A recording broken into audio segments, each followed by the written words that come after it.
Então, por isso que quando eu falo, a decisão não pode ser o ponto 01 da discussão, porque foi que a gente chegou à conclusão, ela é difícil.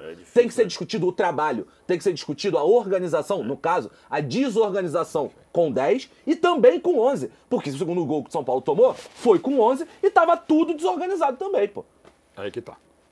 Eu acho que você olha pro Campeonato Paulista e vê a dificuldade desse time de criar. Você vê a dificuldade desse time de trabalhar a bola no ataque. Você vê as dificuldades defensivas com a bola aérea. Ontem nem tanto bola aérea, mas de uma maneira geral o São Paulo defensivamente foi frágil. Foi. Né? O São Paulo quase perdeu a vaga para o Ituano, gente, na última rodada do Campeonato Paulista. Isso é importante lembrar.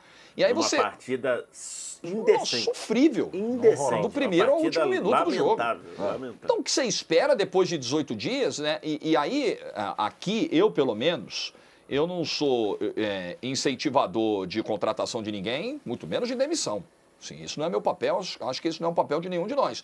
Agora, eu acho que a diretoria do São Paulo, ela precisa concluir o seguinte, olha, chegou a Libertadores, está chegando o Campeonato Brasileiro, olha para o trabalho do Carpini e tenta enxergar uma perspectiva de melhora. Existe, porque eu acho que tem um ponto aí que é muito de filosofia. Você tinha um São Paulo com o Dorival, que circulava a bola. Você pega o primeiro jogo do São Paulo do Paulista esse ano contra o Santo André. Como o São Paulo circulava a bola, o Lucas se movimentando, saindo da ponta para o meio, triangulando, tabelando. O São Paulo do Carpini, a ideia de jogo do Carpini não é essa. É o São Paulo que fica menos com a bola, é o São Paulo que tenta lançamento, é o São Paulo mais posicional, os jogadores mais nas suas posições.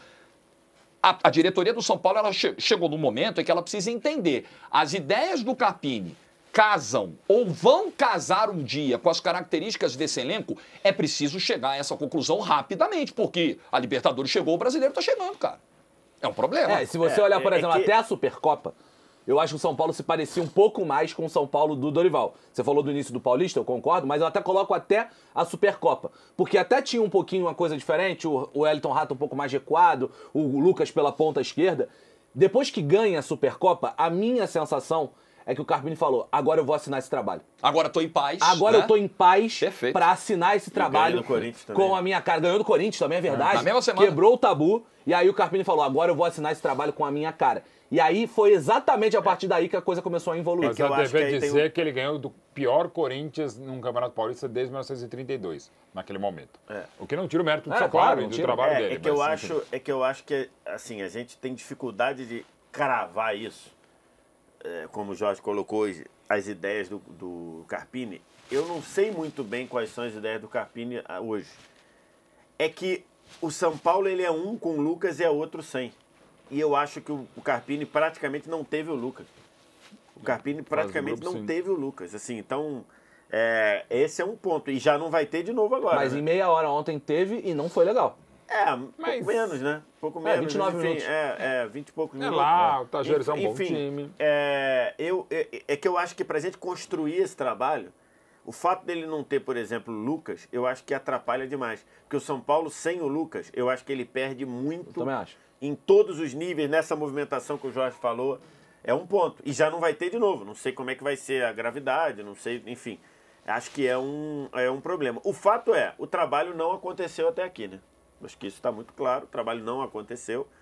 E aí a gente fala, o time do Carpini evoluiu? Não. Acho que não evoluiu. A resposta é clara e isso está clara pelo que a gente está vendo. Completo contrário, A gente vê pela... Exatamente. Se a gente for considerar, acho que piorou. Se você pega as últimas partidas... Dos últimos, 10 jogos do São Paulo, acho que o jogo que o São Paulo jogou melhor foi o jogo contra o Palmeiras. Foi o clássico. Foi o melhor, inclusive no segundo tempo, teve volume... Poderia ter ganho o jogo, reclama da arbitragem, por exemplo, num pênalti que eu marcaria. Então, assim, acho que é isso. O trabalho não aconteceu. O trabalho está tendo muita dificuldade da gente ver o time do São Paulo conseguir se impor em campo, conseguir construir alguma coisa, conseguir ter sequência dessa posse de bola, se transformar numa posse de bola que gere chances, gere problemas.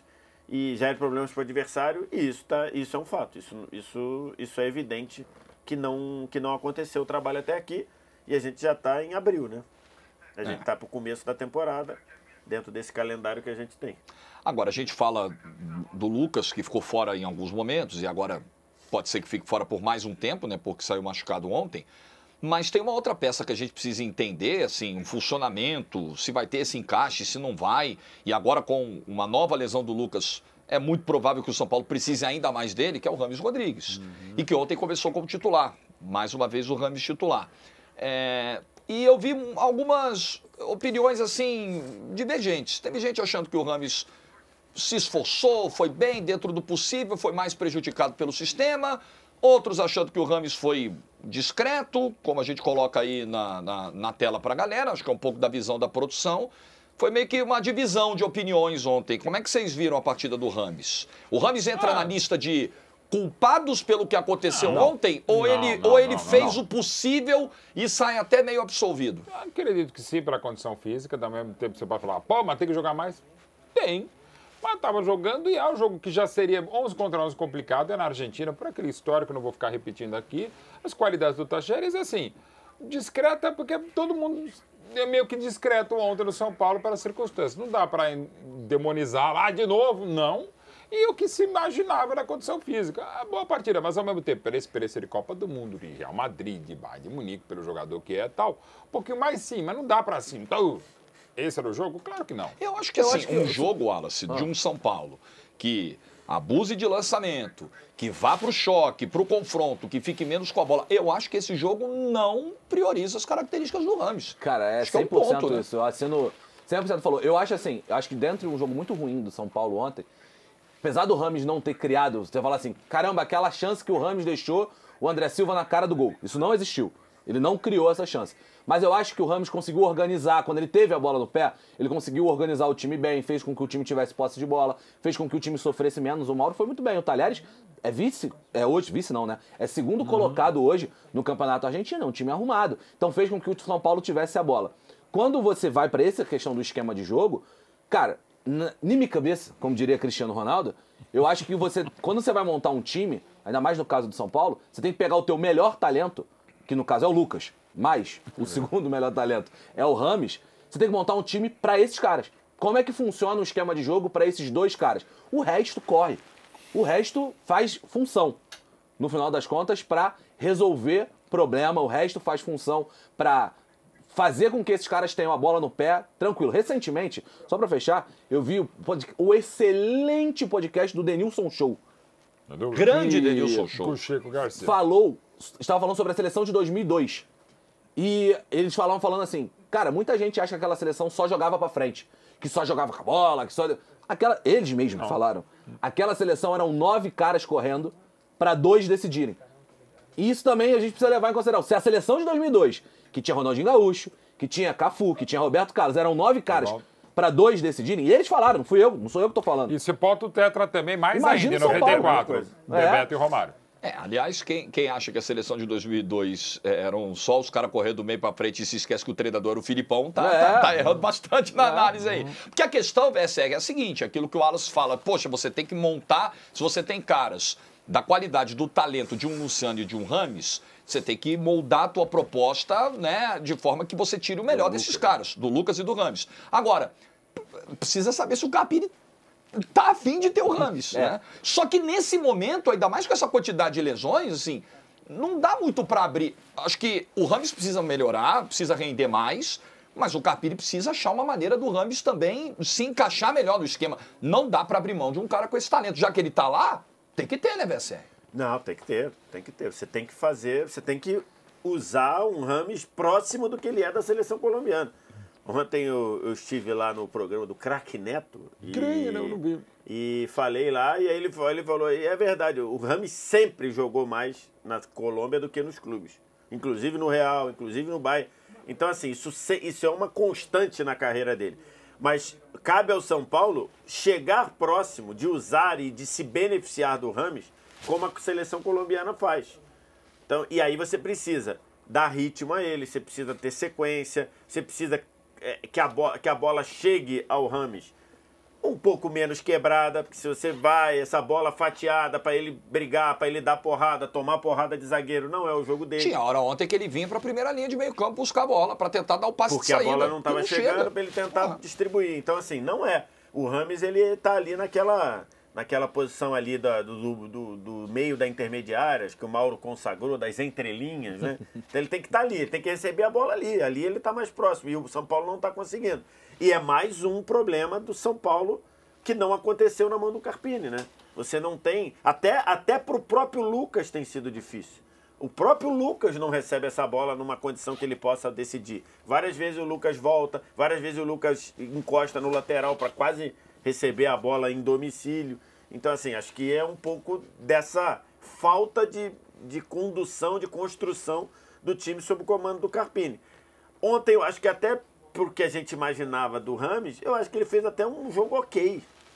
Para um cara que estava voltando, sendo titular e tudo. Então, a prova é que ontem foi noticiado como um acontecimento. O Rames vai ser titular.